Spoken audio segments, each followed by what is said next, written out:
বন্ধুরা, আপনারা নিশ্চয়ই এইরকম গোলাপ গাছ বাড়িতে লাগিয়েছে, দেশি কিংবা হাইব্রিড, কিন্তু সেই রকম ফুল হচ্ছে না বা ফুলের সাইজ ছোট হচ্ছে। আমি আজকে দেখাবো আমার বাগানে কয়েক ধরনের গোলাপ ফুল যেটা ফুটেছে, আর আমি কি সারটা 15 থেকে 20 দিন অন্তর ব্যবহার করি সেটা দেখতে থাকুন। দেখুন, এখানে এই মশারি নেটের মধ্যে আছে, এটা হচ্ছে হাইব্রিড গোলাপ।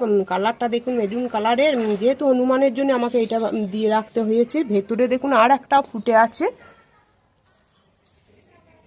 বন্ধুরা দেখুন, এইখানে এই সাদা গোলাপটা কত সুন্দর আর কত বড় ফুটেছে। দেখুন, এর খাবার হিসাবে কি দিয়ে জানেন বন্ধুরা? 15 থেকে 20 দিন অন্তর হচ্ছে চা পাতা, ডিমের খোসা। আমি দেখুন বন্ধুরা, এটা হচ্ছে চা পাতা, ডিমের খোসা। এই চা পাতাটা আমাদের ব্যবহৃত চা পাতা ভালো করে জলে ধুয়ে রোদে শুকিয়ে, ডিমের খোসাটাও তাই 1 চামচ করে নিয়ে আপনারা টবের সাইজ অনুযায়ী আপনারা 15 থেকে 20 দিন অন্তর এইভাবে দিয়ে দেবেন।